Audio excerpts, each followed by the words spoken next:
Hello students, welcome to unique classes of right way. आज बच्चे MME 1 में हम लोग चैप्टर थर्ड स्टार्ट कर रहे हैं और chapter third is about quadratic optimisation. Quadratic optimisation optimisation का मतलब होता है मैक्सिमाइजेशन या फिर मिनिमाइजेशन। तो मैक्सिमा या मिनिमा निकालने को ही ऑप्टिमाइजेशन कहते हैं। फिर चैप्टर 9 में भी मैक्सिमा मिनिमा पढ़ना है हमें, तो चैप्टर 3 में अलग से क्यों, ये दिमाग में सवाल आता है कि जब 9 में हमें मैक्सिमा मिनिमा पढ़ना ही है, चैप्टर 3 में क्वाड्रेटिक वर्ड लगा करके ऑप्टिमाइजेशन पढ़ाने का क्या मतलब है। क्वाड्रेटिक ऑप्टिमाइजेशन में हम लोग टेक्निक सीखेंगे जिसमें विदाउट यूजिंग डेरिवेटिव्स लॉजिकली हम लोग डिसाइड कर पाए whether it will have maximum और मिनिमम। यही सारा कुछ सीखना है।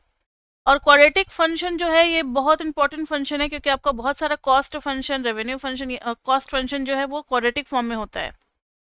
तो बहुत जगह आप क्वाड्रेटिक तक रिजल्ट तक पहुंचते हो और क्वाड्रेटिक को देख करके आसानी से बताया जा सकता है कि इसकी मैक्सिमम वैल्यू क्या होगी, मिनिमम वैल्यू क्या होगी। तो ये पूरा चैप्टर जो है वो क्वाड्रेटिक ऑप्टिमाइजेशन के आसपास ही रहेगा, यानी जो भी हमें मैक्सिमाइज मिनिमाइज करना रहेगा वो एक क्वाड्रेटिक फंक्शन ही होगा, उससे बाहर नहीं होगा इसमें कोई। तो उन्हीं चीज़ों पे फोकस करना है। और एक बहुत इंपॉर्टेंट एग्जाम्पल जो है वो मोनोप्ली का एग्जाम्पल। वो एग्जाम्पल हम पढ़ तो रहे हैं चैप्टर 3 में, लेकिन एग्जाम में अगर आएगा और उस एग्जाम्पल को करना होगा तब तो आप फ्री हो।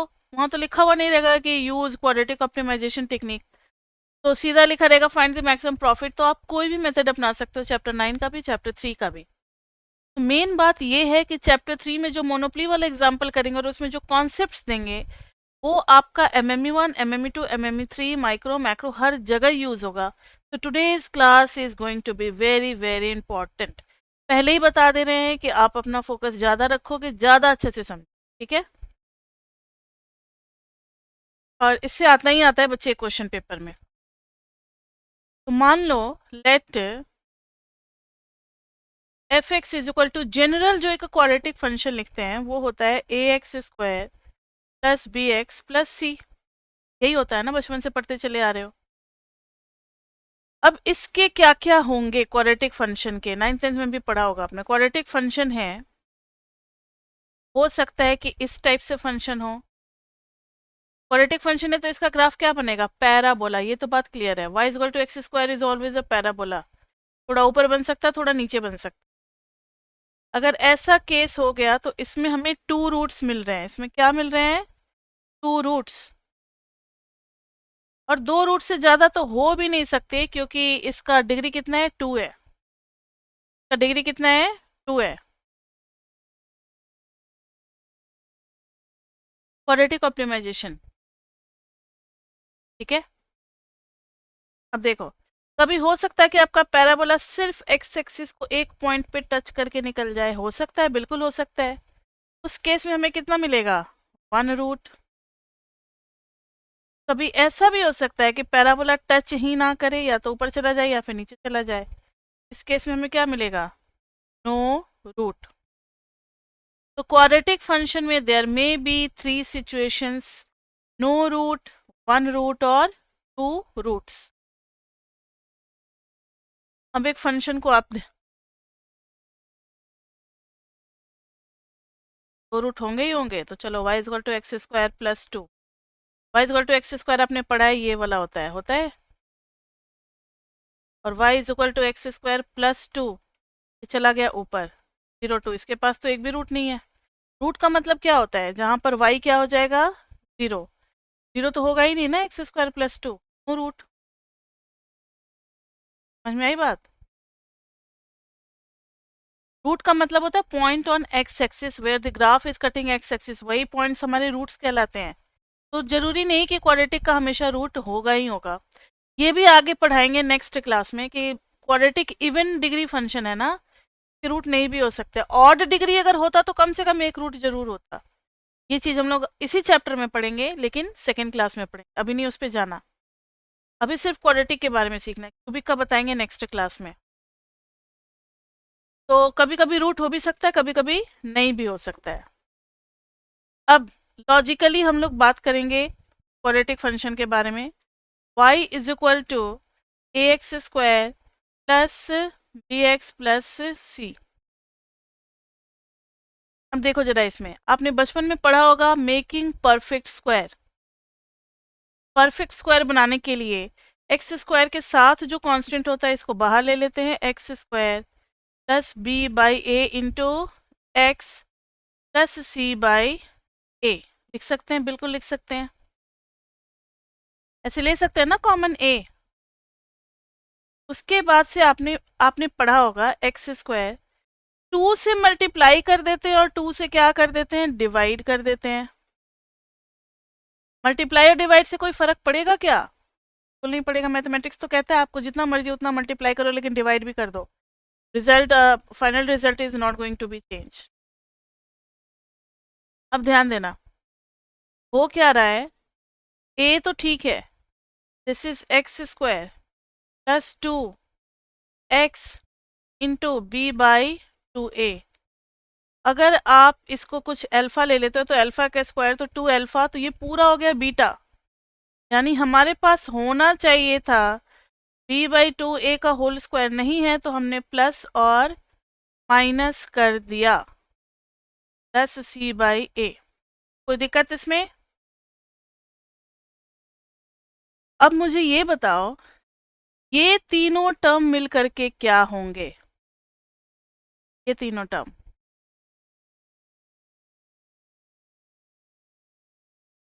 a प्लस बी नहीं बोलोगे ना, x प्लस बी बाई ए का whole square.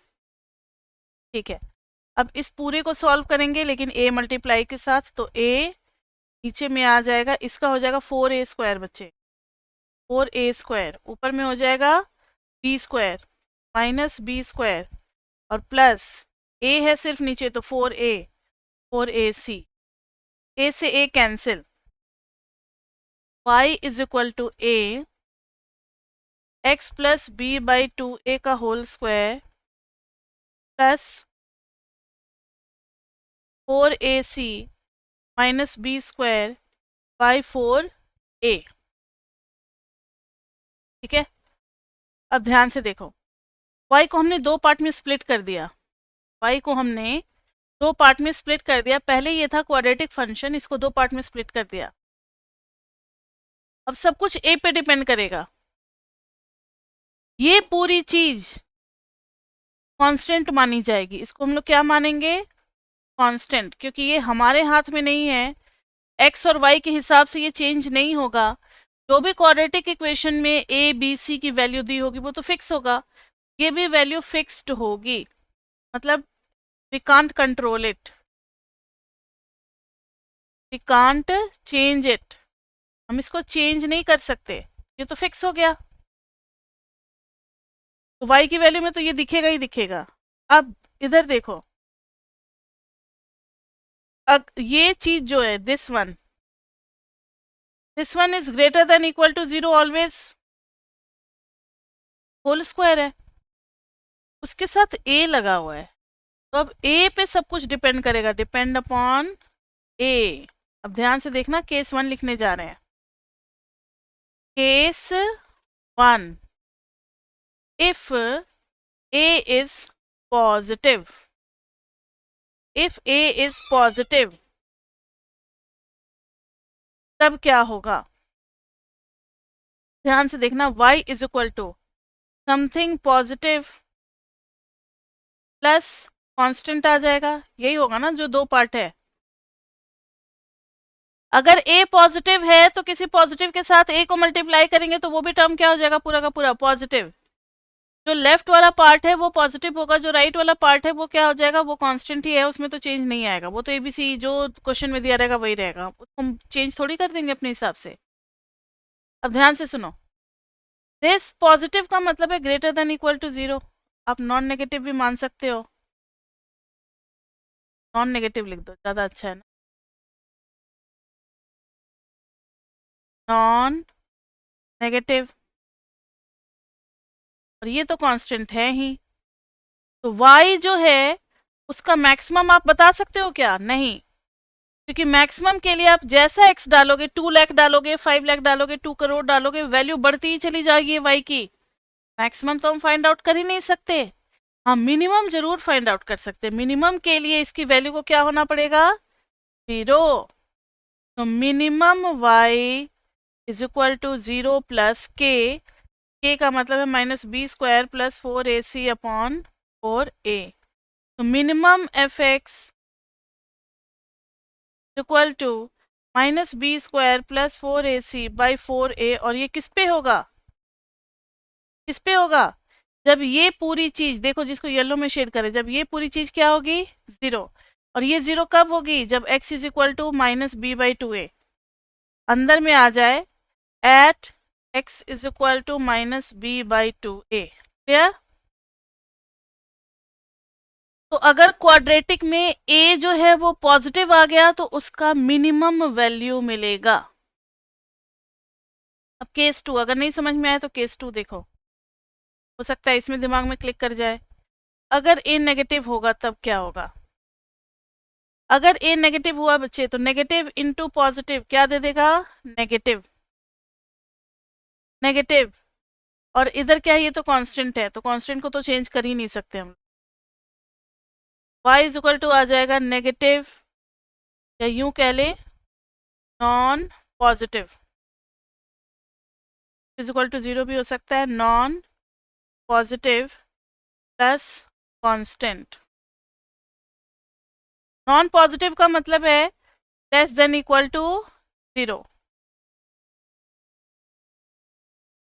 x is less than equal to 0 और लेस देन इक्वल टू 0, ये तो कांस्टेंट है। अब मुझे बताओ लेस देन इक्वल टू 0 है तो ये तो अगर x की वैल्यू बढ़ाते चलोगे और a नेगेटिव है तो पूरी वैल्यू नेगेटिव है तो माइनस इन्फिनिटी की तरफ जाने लगेगा, है ना। अब सोच करके देखो, x की जगह 10 डाल रहे हैं, 20 डाल रहे हैं, 100 डाल रहे हैं, कुछ भी डाल सकते हो कि इसके डोमेन में तो x minus infinity to infinity सब होंगे, लेकिन बाहर में जो a नेगेटिव है वो इसको क्या कर देगा, नेगेटिव इन्फिनिटी की तरफ लेता जाएगा। मिनिमम का तो पता नहीं कहाँ जाकर के रुकेगा ये, लेकिन मैक्सिमम तो पता है कि बाहर अगर माइनस लगा हुआ है तो पॉजिटिव नहीं होने देगा ये, तो 0 पे जाकर के स्टॉप करेगा। समझ में आई बात, नहीं आई तो देखो एक और डायग्राम। अगर कोई चीज़ आपके पास नेगेटिव और 0 है, ये मैक्सिमम होगी और मिनिमम कहाँ तक जाएगी, माइनस इन्फिनिटी पे जाकर के मिनिमम होगी। इसका मैक्सिमम एग्जिस्ट करेगा, maximum y exist when this non-positive is 0, when this non-positive is 0, non-positive part is 0, यानी कि y is equal to 0 plus constant तो वही है minus b square plus 4ac by 4a, और ये भी 0 कब होगा, सेम टू सेम, जब x की value minus b by 2a होगी, at x is equal to minus b by 2a। तो कुछ आप नोटिस कर रहे हो, मैक्सिमम y कुछ नोटिस कर रहे हो, ध्यान से देखो, मैक्सिमम हो या मिनिमम हो वैल्यू वही आ रही है और वही पॉइंट भी आ रहा है, मिनिमम में भी वही वैल्यू आ रही है और वही पॉइंट आ रहा है, बस सब कुछ किस पर डिपेंड कर रहा है कि a क्या है, a पॉजिटिव है तो मिनिमा, a नेगेटिव है तो मैक्सिमा। अब कहोगे मैम a 0 है, a 0 है तो क्वाड्रेटिक होगा ही नहीं, तो लीनियर हो जाएगा। समझ में आई बात, क्वाड्रेटिक ऑप्टिमाइजेशन के लिए a पॉजिटिव होगा तो मिनिमा, a नेगेटिव होगा तो मैक्सिमा। अब एक क्वेश्चन हम कर रहे हैं, तो एक क्वेश्चन आपको करना होगा, तो ध्यान से देखें। समझ में आया सभी को,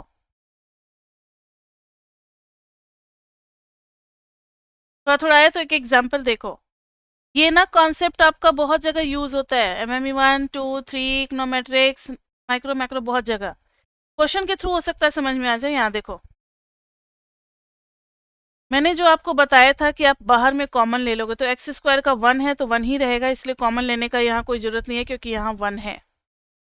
लेकिन यहाँ पर 2 से मल्टीप्लाई और 2 से डिवाइड कर दिया, x square minus 2x into, अब ये a और b है, b का स्क्वायर होना चाहिए जो कि नहीं है, तो हमने प्लस माइनस कर दिया। क्लियर।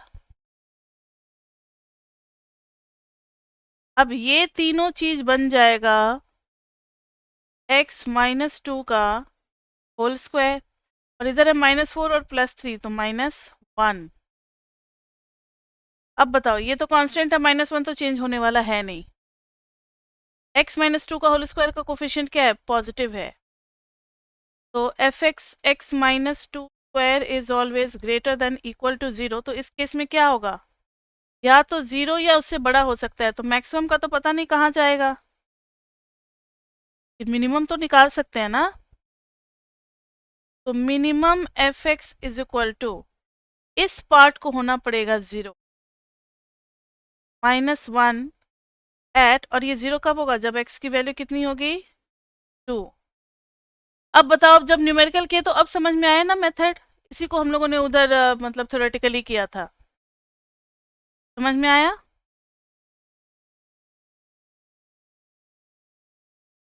क्या है, बिना डिफ्रेंसिएशन का हम लोग डायरेक्टली पता लगा लेते हैं ना मैक्सिमम मिनिमा कैसे। हाँ, फंक्शन का मैक्सिमम वैल्यू चाहिए तो हम लोग ऐसे भी फटाफट निकाल सकते हैं, जरूरी नहीं है कि डिफ्रेंशिएट ही करना पड़े। ठीक है, अब एक क्वेश्चन आप लोग करो।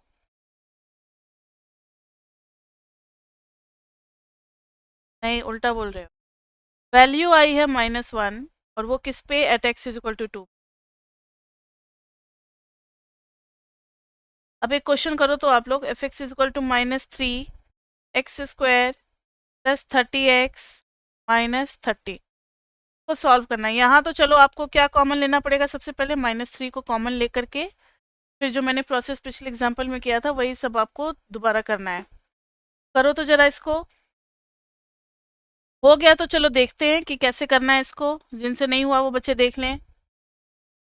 F x is equal to -3 लेंगे कॉमन, तो x², -3 से डिवाइड करना पड़ेगा तो -10 बचेगा, -3 से डिवाइड करना पड़ेगा तो +10 बचेगा। क्लियर? -3 x², अब 2 से मल्टीप्लाई और 2 से डिवाइड, 2 से डिवाइड करेंगे तो 5 आ जाएगा, x + 10, x² -2 into 5 into x. तो 5 का स्क्वायर होना चाहिए, नहीं है तो प्लस माइनस कर देंगे। ये हो गया -3। ये इतना सा टर्म क्या हो गया? दिस मच, -3, और ये हो गया x -5 का होल स्क्वायर। अंदर में देखना, ये -25 और +10 कितना हो जाएगा? -15, और इंटू -3 तो +45। अब देखो, इसको तो नहीं चेंज कर सकते ना, ये तो 45 का 45 ही रहेगा। This thing is going to be less than equal to 0। हाँ, कितना आया? -15। बाहर में -3 नहीं है तो -3 ना, दोनों के साथ मल्टीप्लाई होगा। अब देखो, ये तो चीज है less than 0, less than equal to 0, तो इसमें क्या मिलेगा हमें? मैक्सिमम या मिनिमम? जल्दी बताओ।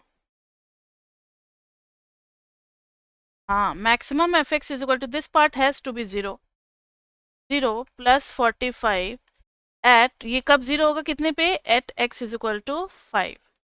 मैक्सिमम वैल्यू मिल गया हमें 45, किस पे? At x is equal to 5। Clear? तो ये न्यूमेरिकल के थ्रू हम लोग समझ गए कि क्वाड्रेटिक ऑप्टिमाइजेशन का टेक्निक क्या है। अब इसका यूज कहाँ कहाँ होगा, देखो जरा, एक एग्जाम्पल करने जा रहे हैं, इसमें भी करेंगे, और बहुत जगह इसका लॉजिकली हम लोग डिसाइड करते हैं। लॉजिकली डिसाइड करने में बहुत आसानी होता है, विदाउट डिफ्रेंसिएशन ही हम डिसाइड कर लेते हैं। तो चलो अब एक मोनोपोली वाला एग्जाम्पल हम लोग करते हैं। एग्जाम्पल ऑफ, बहुत ज़्यादा लैंग्वेज चाहिए तो आप अपनी बुक में पढ़ लेना मेरे पढ़ाने के बाद। बुक में पूरा समझा रखा है लैंग्वेज ज़्यादा, लेकिन हम लोग तो आपको मेन मेन चीज़ बता देंगे। Example of quadratic optimisation in monopoly.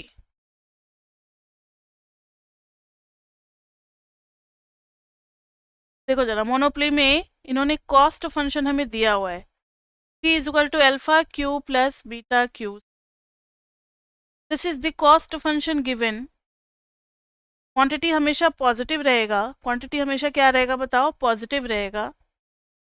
Alpha beta भी पॉजिटिव है गिवन है। लेट डिमांड फंक्शन हमें दिया हुआ है P is equal to A minus B q. A is greater than 0, B is greater than equal to 0। यानी A और B में डिफरेंट कंडीशन लग गया। A में क्या है? Only positive. B में क्या है? Non negative. B में क्या है? Non negative.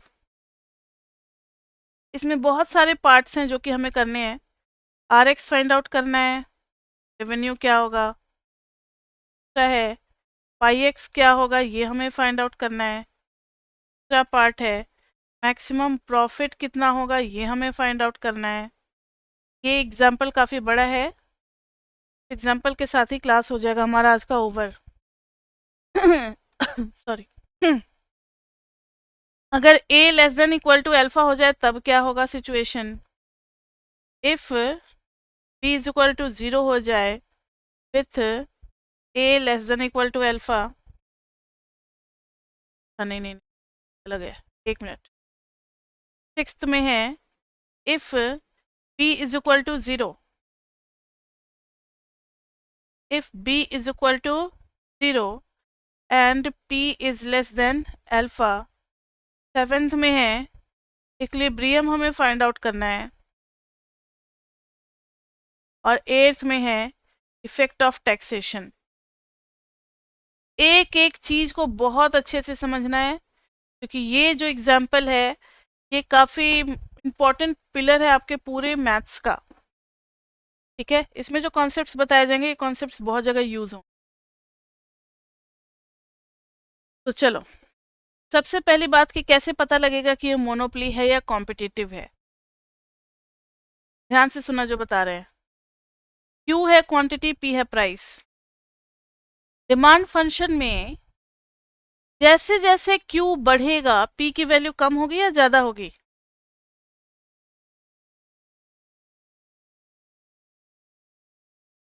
Q क्वांटिटी है और P प्राइस है।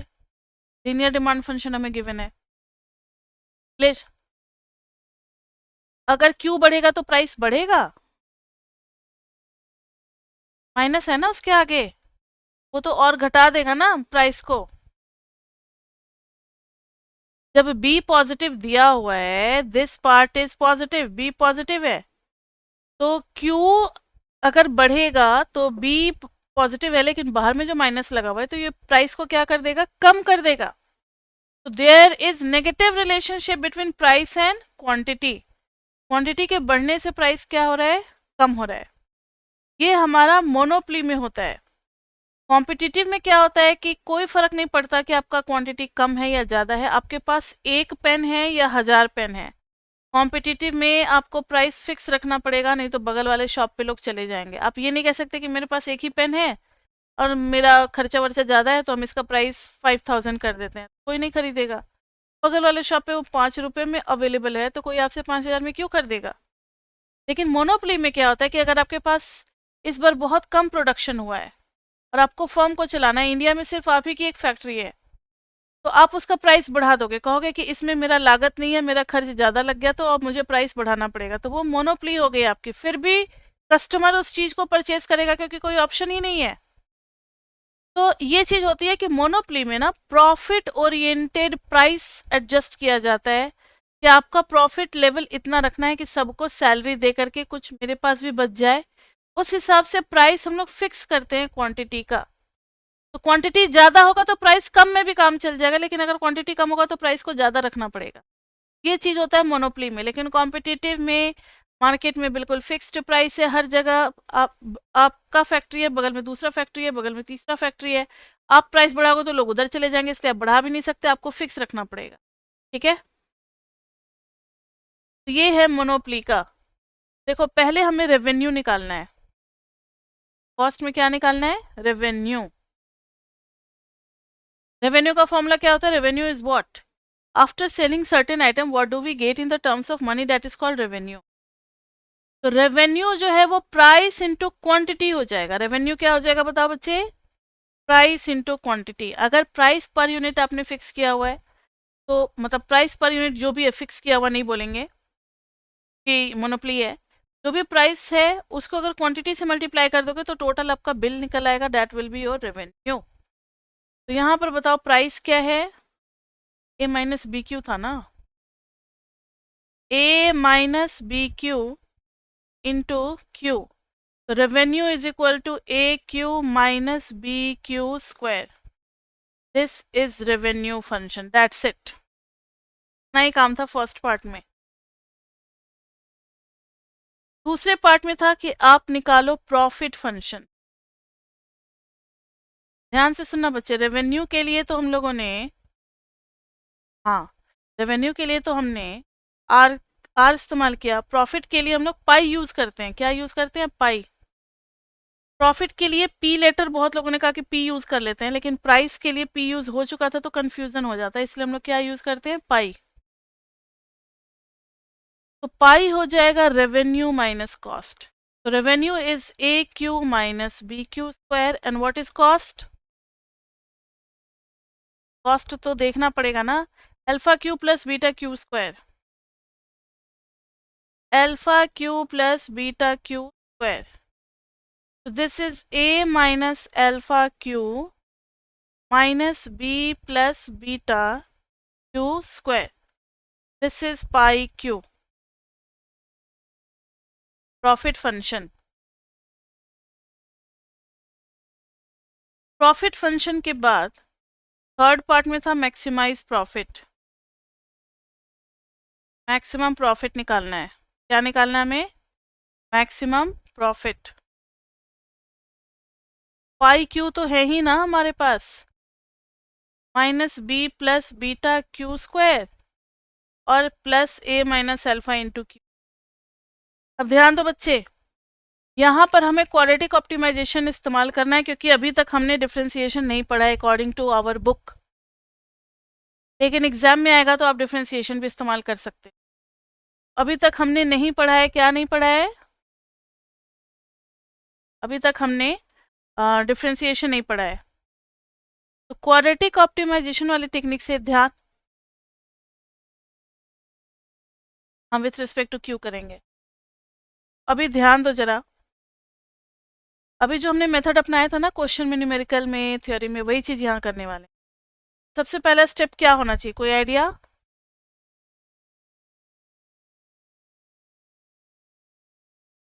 माइनस बी प्लस बीटा को कॉमन लेना चाहिए ताकि क्यू स्क्वायर का कोफिशिएंट क्या बचे? 1 बचे। परफेक्ट स्क्वायर बनाने में आसानी होगी। फिर यहाँ पर आ जाएगा minus a minus alpha by b plus beta into q. कोई प्रॉब्लम इसमें?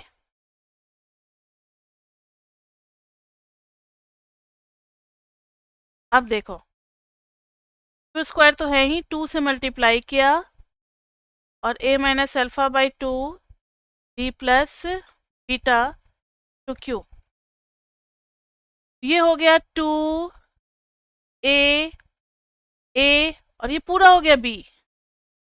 यानी जो चीज़ नहीं है उसका हम लोगों को क्या करना है? होल स्क्वायर एक बार ऐड करना है और एक बार सब्ट्रैक्ट करना है। तो a minus alpha by 2 b plus beta whole square minus a minus alpha by 2 b plus beta whole square, that's it. अब ये क्या आएगा बताना? Minus b plus beta. ये 3 टर्म मिलकर के क्या हो जाएंगे? परफेक्ट स्क्वायर बन जाएंगे। This is q minus a minus alpha by 2 b plus beta का होल स्क्वायर। और इधर देखो, इधर माइनस है, इधर माइनस है, दोनों मिलकर के क्या हो गए? प्लस ए माइनस अल्फा का होल स्क्वायर, नीचे आएगा 4 बी प्लस बीटा का होल स्क्वायर, लेकिन एक बी प्लस बीटा है तो 4 बी प्लस बीटा ही बस रह जाएगा। यहाँ तक कोई प्रॉब्लम बच्चे?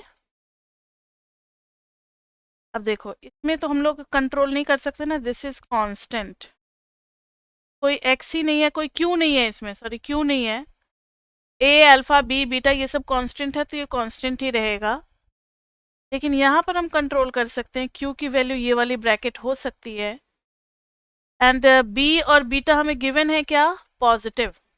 लिखेंगे सिंस बी के बारे में क्या दिया हुआ है, इक्वल टू दिया हुआ है या नहीं, एक मिनट, बी में भी इज इक्वल टू है, बीटा में नहीं है, बात नहीं। B is greater than equal to 0, beta is greater than 0, beta is greater than 0, so minus b plus beta is less than 0। Hence उस केस में मैक्सिमम एग्जिस्ट करेगा, maximum pi q is equal to this part has to be 0। Maximum के लिए इसको होना पड़ेगा 0, तो बचेगा हमारे पास a माइनस एल्फा का whole square by 4b plus beta, और किस पे, at q is equal to a minus alpha by 2b plus beta. ये जो थी ना इसकी वैल्यू ये होगी। समझ में आया ये बात या नहीं? आप इसको रख लें, मैक्सिमम प्रॉफिट, एक मिनट, मैक्सिमम प्रॉफिट आपका आया है a माइनस एल्फा का whole square by 4b plus beta, और किस क्वांटिटी लेवल पे, जब क्वांटिटी होगा a minus alpha by 2b plus beta. हाँ जी पूछो, क्या पूछ रहे?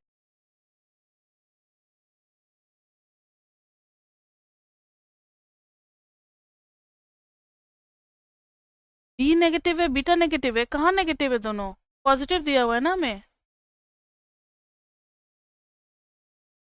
समझ में आ गया, पॉजिटिव दिया हुआ है, पॉजिटिव पॉजिटिव का सम पॉजिटिव हो जाएगा, और बाद में माइनस लगा हुआ है तो नेगेटिव हो जाएगा।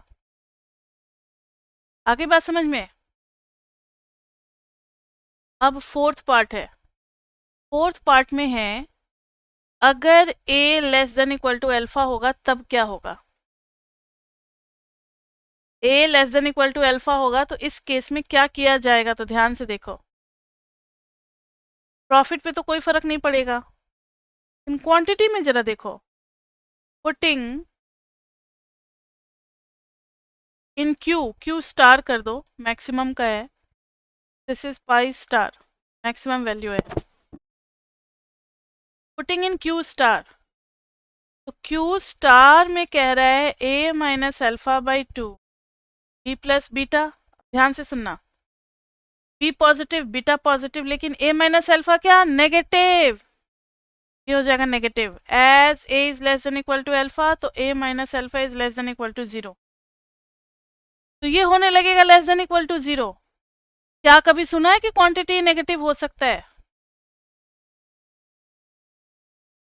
which has no economic sense, which has no economic sense, इसका कोई इकोनॉमिक सेंस नहीं बनता है। क्यू स्टार जो है वो लेस देन इक्वल टू 0 होने लगे, तब हमें क्या करना पड़ेगा, जब कोई भी एक अगर इकोनॉमिक्स का थ्योरेटिकल रूल को वायलेट करता है, अगर उसको ओबे नहीं करता है, तो वहीं पे हम प्रोसेस को बंद कर देते हैं। अब प्रॉफिट के हम नेगेटिव होने का इंतजार नहीं करेंगे, सीधा क्या करेंगे बताओ, तो it is shut down point, और क्यू कर देंगे 0, q has to be 0, shut down point, business को सीधा बंद कर दो, ये बिजनेस प्रॉफिटेबल ही नहीं है, बंद करो, क्योंकि इसमें क्वांटिटी नेगेटिव शो हो रहा है। समझ में आई बात?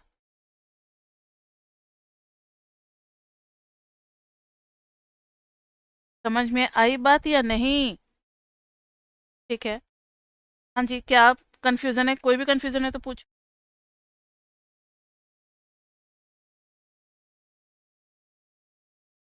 ये कंडीशन को जब अप्लाई करोगे कि ए को हमेशा अल्फा से छोटा रखना है, तो क्यू नेगेटिव होने लगेगा, ये कंडीशन तो हो ही नहीं सकता।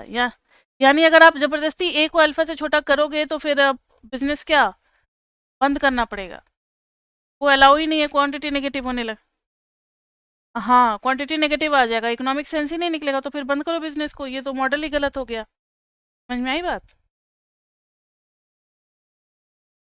ये हो गया हमारा फोर्थ वाला पॉइंट। देखना फिफ्थ पॉइंट, फिफ्थ पॉइंट में है कि अगर b 0 हो गया तब क्या होगा। देखो तो अगर b 0 हो गया तो ज़्यादा से ज़्यादा क्या फ़र्क पड़ेगा, देखो तो मैक्सिमम पाई कितना आ जाएगा, मैक्सिमम पाई। एक मिनट, थोड़ा सा ये कर देते हैं साइज छोटा। बी ज़ीरो करेंगे, ए माइनस अल्फा का होल स्क्वायर बाई 4 बीटा आ जाएगा। और किस क्यू पे? ए माइनस अल्फा बाई 2 बीटा। तो इसमें तो कोई डिस्टर्बेंस नज़र नहीं आ रहा है। अब थोड़ा पीछे चलते हैं, back.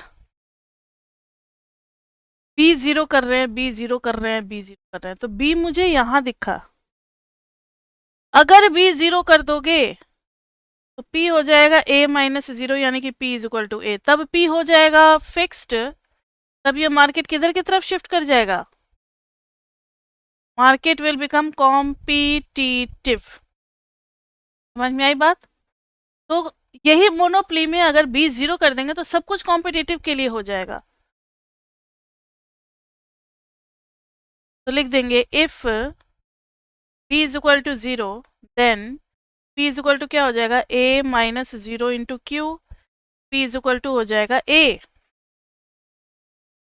P is equal to हो जाएगा A, जो कि है कांस्टेंट। Hence,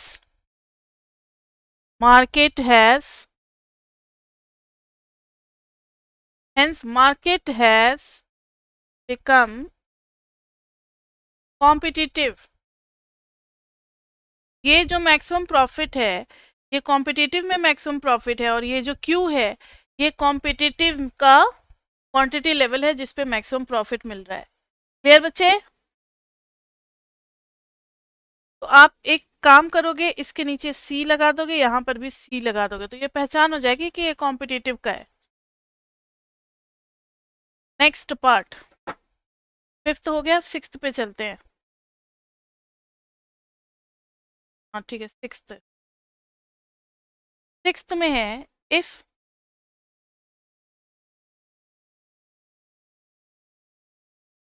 हाँ, आपके पास क्वांटिटी चाहे 100 है चाहे 200 है, प्राइस वही फिक्स्ड है। अब देखो, if b is equal to zero and p is less than alpha, तो b is equal to zero तो अभी हमने किया ही है, राइट नाउ, अभी तो जस्ट किया ही है ना। If b is equal to zero, तो कॉम्पिटिटिव का तो सारा काम कर रखे हैं हम लोग, कॉपी कर देंगे। Pi c is equal to a minus alpha by 4 beta का whole square and q c is equal to a minus alpha by 2 beta. ध्यान से देखो, जब b ज़ीरो हो रहा है, p इज इक्वल टू ए हो रहा है, p इज इक्वल टू क्या हो रहा है? a हो रहा है। तो आप एक काम कर सकते हो, p माइनस एल्फा का होल स्क्वायर बाई 4 बीटा अलग से था ना,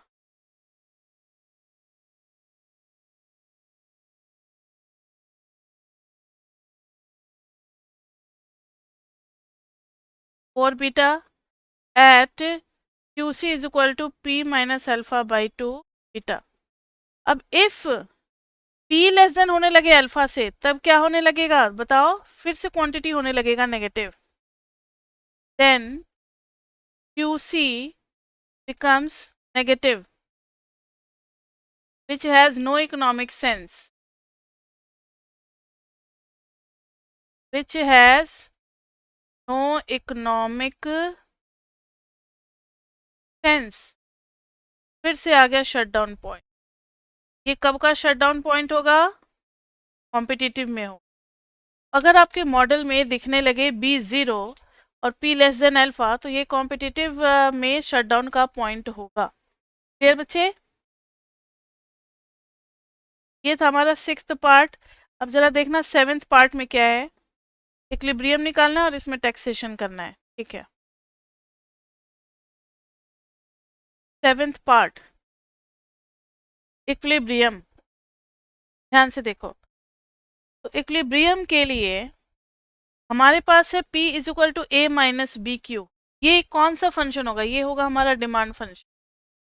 ये क्या हो गया? Demand function, because there is negative relationship between price and quantity. एक जो अभी हमारा आया है ना, q c is equal to is equal to p minus alpha by 2 beta, इसको जब सॉल्व करोगे P इज इक्वल टू आ जाएगा alpha plus 2 beta q. There is positive relationship between price and quantity, so this will be supply. of competitive. This is demand of monopoly. तो monopoly और competitive में हम लोग equilibrium establish करना चाह रहे हैं. तो when quantity was demanded the situation was of monopoly, but when supply is being done the situation has been change to competitive. So we are trying to find equilibrium between these two situations. So at equilibrium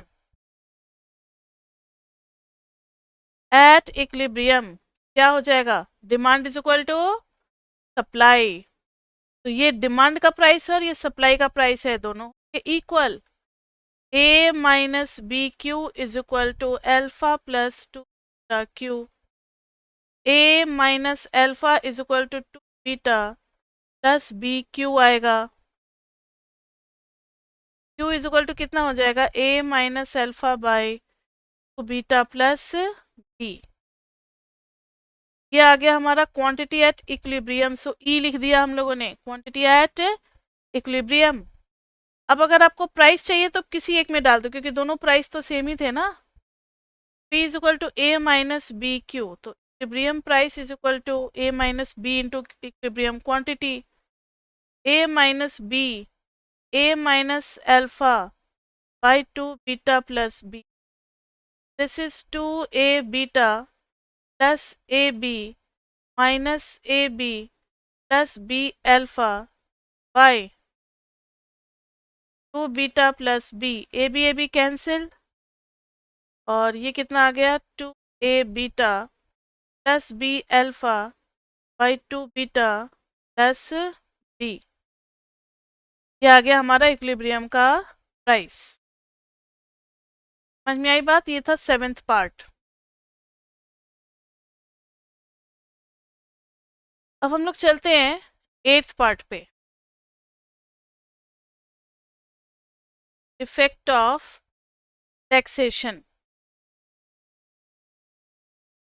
हमें जो business mathematics में tax पढ़ने हैं वो 2 type के होंगे, के बारे में थोड़ा सा जान लो. टैक्स जो है वो 2 टाइप के होंगे. एक होगा एक्साइज टैक्स, एक होगा सेल्स टैक्स. एक होगा एक्साइज टैक्स और एक होगा सेल्स टैक्स. एक्साइज टैक्स ना टी पर यूनिट लगता है. बहुत सारे ऐसे यूनिट होते हैं कि पर यूनिट लगता है. अब चाहे आप एक एसी परचेज करो या 10 एसी परचेज करो, टैक्स आपको उसी हिसाब से देना पड़ेगा. जितना एक का था उसी में 10 से मल्टीप्लाई करके देना पड़ेगा. इन गुड्स पे जो टैक्स होते हैं वो क्या होते हैं? एक्साइज होते हैं, जो कि पर यूनिट फिक्स किए जाते हैं. सेल्स टैक्स में क्या है कि ये हो जाएगा T% ऑन रेवेन्यू कलेक्शन. कितना आपका रेवेन्यू हुआ है उसके हिसाब से आपको पे करना है. तो इसमें कभी बार्गेनिंग भी हो सकता है, इसमें बार्गेनिंग भी चलता है. और आप दिखला दोगे कि मेरा बिल इतने का बना है. आप शॉप पे जाते हो, बोलता है ना आपको पक्का बिल चाहिए या कच्चा बिल चाहिए. कभी सुना है कोई चीज़ खरीदते वक्त?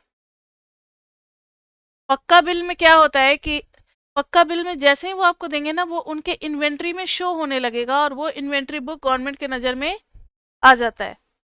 आपका जैसे ही परचेज उन गवर्नमेंट के नज़र में जाएगा, गवर्नमेंट तो टैक्स मांगेगी कि भाई आपका तो माल बिका है, आप टैक्स दो. तो जो शॉपकीपर है वो अपने पॉकेट से टैक्स थोड़ी देगा, वो तो कंज्यूमर से ही मांगेगा, कस्टमर से ही मांगेगा. तो वो आपसे ज़्यादा टैक्स चार्ज करेगा कि भाई आप अगर पक्का बिल चाहते हो तो आप मुझे टैक्स दो, क्योंकि मुझे भी गवर्नमेंट को देना पड़ेगा. कच्चा बिल में क्या होता है? जान पहचान होती है, थोड़ी दोस्ती वोस्ती होती है. कच्चा बिल बना करके ब्लैक में ही सामान बेच देते हैं तो टैक्स कम पड़ता है, तो वही छूट मिलता है हमें, क्योंकि गवर्नमेंट के नज़र में वो आया ही नहीं. तो शॉपकीपर को भी टैक्स नहीं देना पड़ेगा, तो थोड़ा सा वो कम कर देते हैं. यही डिफरेंस होता है पक्का और कच्चा बिल में.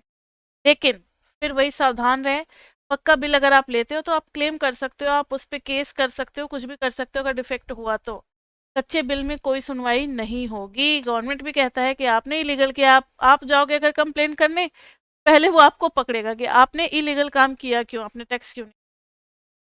इसलिए लोग ज़्यादातर काम किस में करते हैं? पक्के बिल में ही करते हैं. बहुत जान पहचान होती है, लोगों पे बहुत भरोसा होता है, तो फिर कच्चे में भी थोड़ा बहुत चलता है. तो T% ऑन रेवेन्यू जाएगा और ये जाएगा excise tax T per unit. ध्यान से सुनो, टैक्स का इफेक्ट प्रॉफिट पे पॉजिटिव होगा या नेगेटिव होगा? टैक्स प्रॉफिट को कम करेगा या ज़्यादा करेगा? कम करेगा, ठीक है, कम करेगा, तो उससे हमारा न्यू प्रॉफिट फंक्शन जो बनेगा वो old profit function minus t into q होगा। Old profit function minus t into क्या होगा, क्यू होगा। और जब आप इधर निकालोगे न्यू प्रॉफिट फंक्शन, ये old profit minus t percentage of revenue होगा,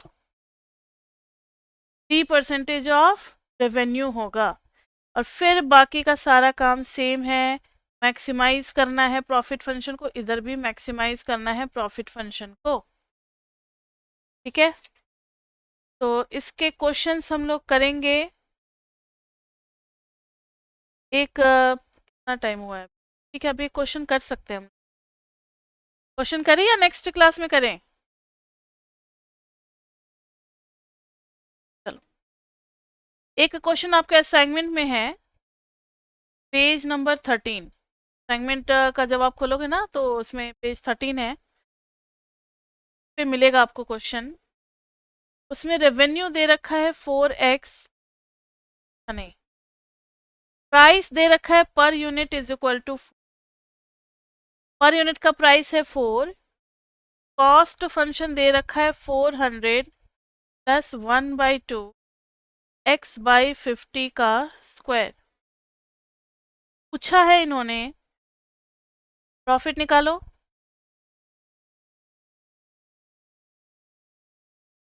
मैक्सिमम प्रॉफिट निकालो, और दूसरा है कि टैक्स कलेक्शन, टैक्स गवर्नमेंट की तरफ से टैक्स रेवेन्यू कितना जाएगा, जो गवर्नमेंट कलेक्ट कर रही है ना टैक्स रेवेन्यू, व्हेन 50 पैसे पर यूनिट इज द टैक्स। बहुत इंपॉर्टेंट क्वेश्चन है, तो ध्यान से देखना।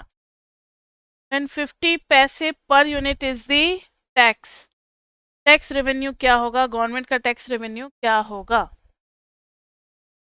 चलो करते हैं इस क्वेश्चन को। सबसे पहले बताओ कि प्रॉफिट फंक्शन के लिए हमें क्या चाहिए, कॉस्ट और रेवेन्यू। तो कॉस्ट तो है, रेवेन्यू नहीं है, तो रेवेन्यू निकाल लेंगे P इंटू एक्स। यहाँ पर क्वांटिटी जो है ना वो x से शो हो रही है, तू मत कर देना। तो रेवेन्यू हो गया, प्राइस है 4 तो 4 इंटू एक्स, कॉस्ट है 400 प्लस हाफ x/50 का होल स्क्वायर। प्रॉफिट क्या हो गया, 4x minus 400 minus 1/2 x square by 2500। अब मैक्सिमाइज करना है, तो आपको तो क्वाड्रेटिक ऑप्टिमाइजेशन आता है, आप उससे भी कर सकते हो। y इज इक्वल टू -1/50, फिर डबल ज़ीरो, बचेगा एक्स स्क्वायर, माइनस ले लिया और 1/5000 ले लिया, माइनस ले लिया तो यहाँ हो जाएगा प्लस, और 400 इंटू 5000, ठीक है, में कर दिया हम लोगों ने। ये 4x है, 4x के साथ क्या आ जाएगा, -4x इंटू 5000, ये आ जाएगा -1/5000, और ये आ जाएगा x -2 इंटू 5 2 जा 10 1 2 3 इंटू एक्स, फिर 10,000 का स्क्वायर ऐड करेंगे और 10,000 का स्क्वायर क्या करेंगे, माइनस करेंगे, और प्लस में क्या, और प्लस ये तो 4 5 जा 20, और 1 2 3 4 5, तो 20 के बाद भी 1 2 4 5। पूरा सॉल्व करके आप अपना कर तो लोगे, लेकिन हम इस कैलकुलेशन से डिफ्रेंसिएशन भी यूज कर सकते थे।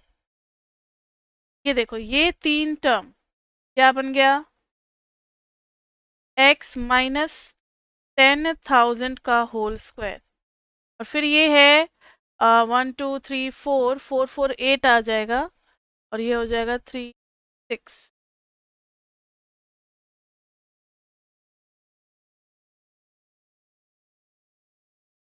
प्लस में। जब इसको माइनस करोगे तो 1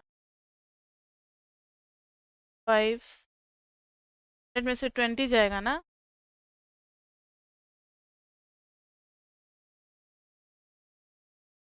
3 3 6 100 में से 2 जाएगा तो कितना बचेगा 98 और 980 नहीं 100 में से जाएगा ना। हाँ ये आ जाएगा माइनस में तो माइनस माइनस प्लस हो जाएगा प्लस 981256 में 5000 है 0 तो गए 5 से भी डिवाइड कर देंगे हम लोग जो भी आएगा 5 से डिवाइड करो तो 98,000 को 98,000 डिवाइडेड बाय 5 इक्वल टू 19600 196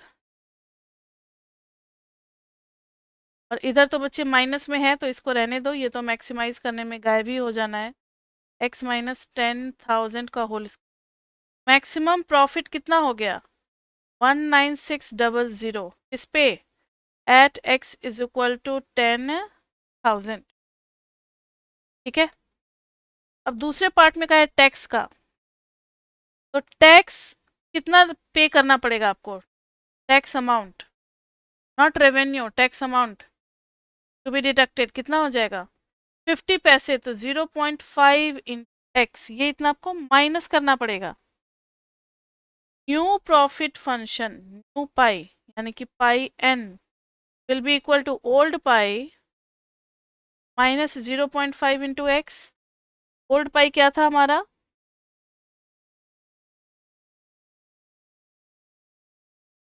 पूरा इसमें से माइनस करेंगे हम लोग फिर से पूरा काम करेंगे यानी 4x minus 400 minus x square by 5000 minus 0.5 into x. This will be 3.5 into x minus 400 minus x square by 5000. For maximum profit इस बार डिफ्रेंशिएशन कर देते हैं तो पाई डैश एक्स कितना आ जाएगा 3.5 माइनस 2x बाई 5000 से गया 2500 x इज इक्वल टू कितना आ गया 3.5 इन 500 3.5 into 2500 इक्वल टू 8750 ये जो आया है ना 8750 ये मैक्सिमम प्रॉफिट का है क्यों आप सेकेंड डेरिवेटिव भी करके वेरीफाई कर सकते हो पाई डबल डैश एक्स करोगे देखो ना 3.5 का तो 0 और इधर आ जाएगा माइनस 1/2500 माइनस 1/2500 जो कि नेगेटिव है तो केस ऑफ मैक्सिमा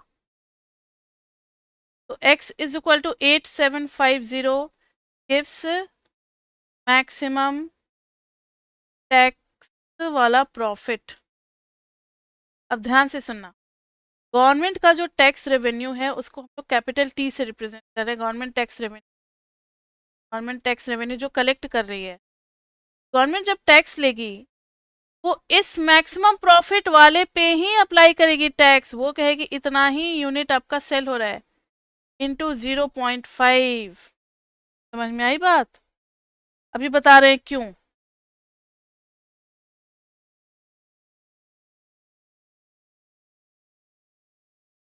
क्या है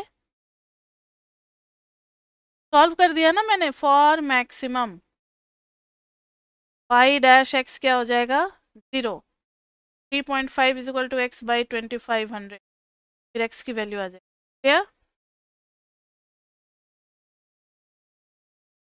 फर्स्ट डेरिवेटिव को 0 करना होता है ना मैक्सिमा या मिनिमा के लिए।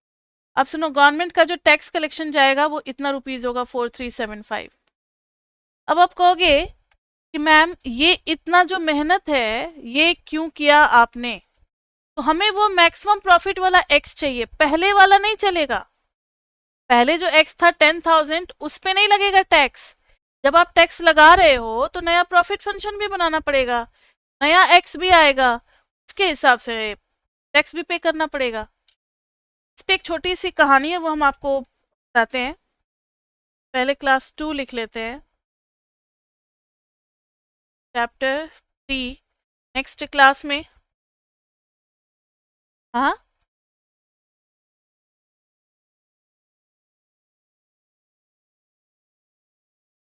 टैक्स वो तो थ्योरी था ना, क्वेश्चन तो एक ही अभी हुआ है। वो तो थियरी थी ना बच्चे।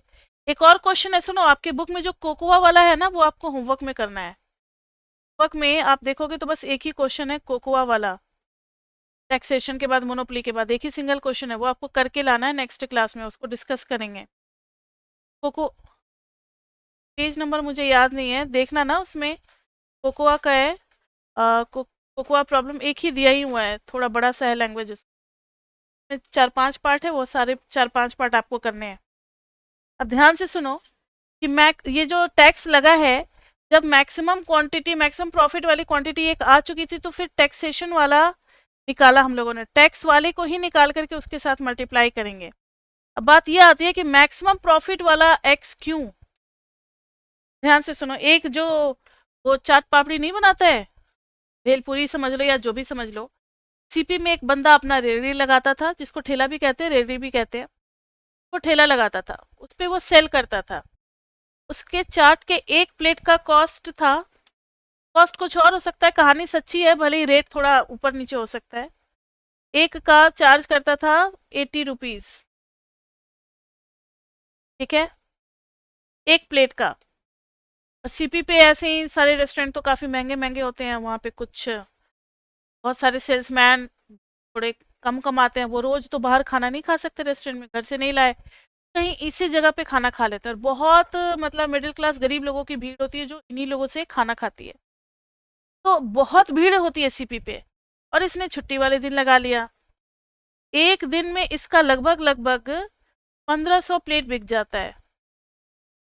बताओ इसका रेवेन्यू कितना हुआ। चलो इसको 100 ही कर लो, कोई बात नहीं, सही कैलकुलेशन, इतना क्या करने का जरूरत है। 100 से मल्टीप्लाई कर दोगे 300 और फिर एक और 100, यानी 1/10 100, फिर 1,50,000, 1,50,000।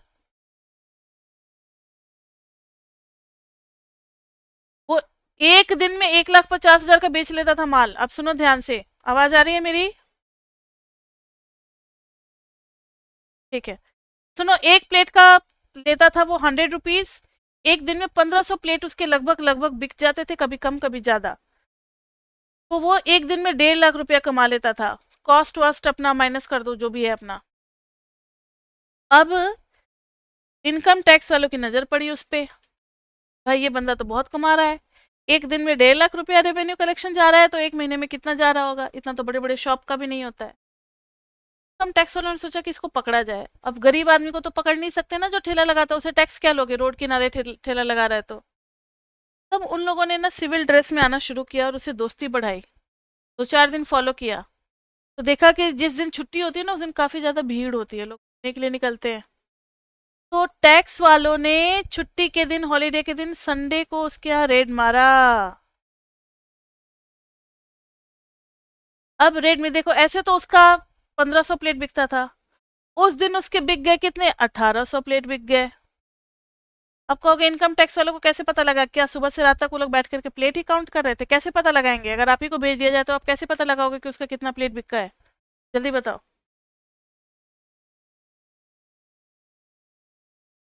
नहीं बताएगा, वो भी इतना नहीं गिनता है, उसका प्लेट काउंट करोगे, उसके डस्टबिन में होंगे ना प्लेट। डस्टबिन कहाँ गया, डस्टबिन में तो प्लेट होगा। सुबह से रात तक काम करेगा, या दोपहर में लगाता होगा, दोपहर से शाम तक 9-10 बजे तक करेगा, 10 बजे फिर अपना बंद करके जाएगा। उस टाइम में आप उसको पकड़ो और उसका प्लेट काउंट करो, उसके डस्टबिन को पलट दिया टैक्स वालों ने, 1800 प्लेट निकल गया। 1800 प्लेट के हिसाब से उन्होंने तो उल्टा ही कर दिया, उन्होंने कहा कि 1800 आज बिका है, रोज इसका 1800 ही बिकता है, इसी पे टैक्स लगा दो। उन्होंने उससे टैक्स लिया। तो 1800 प्लेट जो है, 1800 प्लेट, ये मैक्सिमम था उस दिन का सेल। तो टैक्स वाले जो होते हैं वो उस क्वांटिटी पे टैक्स चार्ज करते हैं जो कि मैक्सिमम प्रॉफिट देता है। इस कहानी से आपको ये याद रहेगा कि हमें करना क्या है कि मैक्सिमाइज करना है, पहले प्रॉफिट को एक्स निकालना है, फिर उस एक्स को आप टैक्स से रेट से मल्टीप्लाई करोगे तब आपका टैक्स का अमाउंट निकलेगा जो कि गवर्नमेंट का रेवेन्यू होगा और आप टैक्स पे करोगे। क्लियर बच्चा? इसी को टैक्स रेवेन्यू बोलते हैं। क्या बोलते हैं? Tax revenue. ये सब क्वेश्चन है कोकोआ वाले में। कोकोआ वाले में भी 3-4 पार्ट है, वो सब आपको करना है, ध्यान लगा करके करना।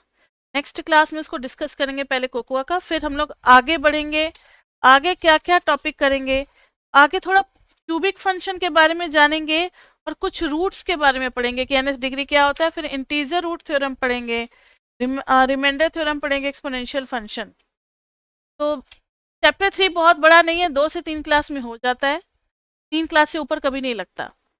तो नेक्स्ट क्लास में हम लोग इसी को आगे बढ़ाते हैं, फिर 3 क्लास में ख़त्म हो जाएगा। तो that's all for today, see you in the next class, till then bye bye bye bye bye.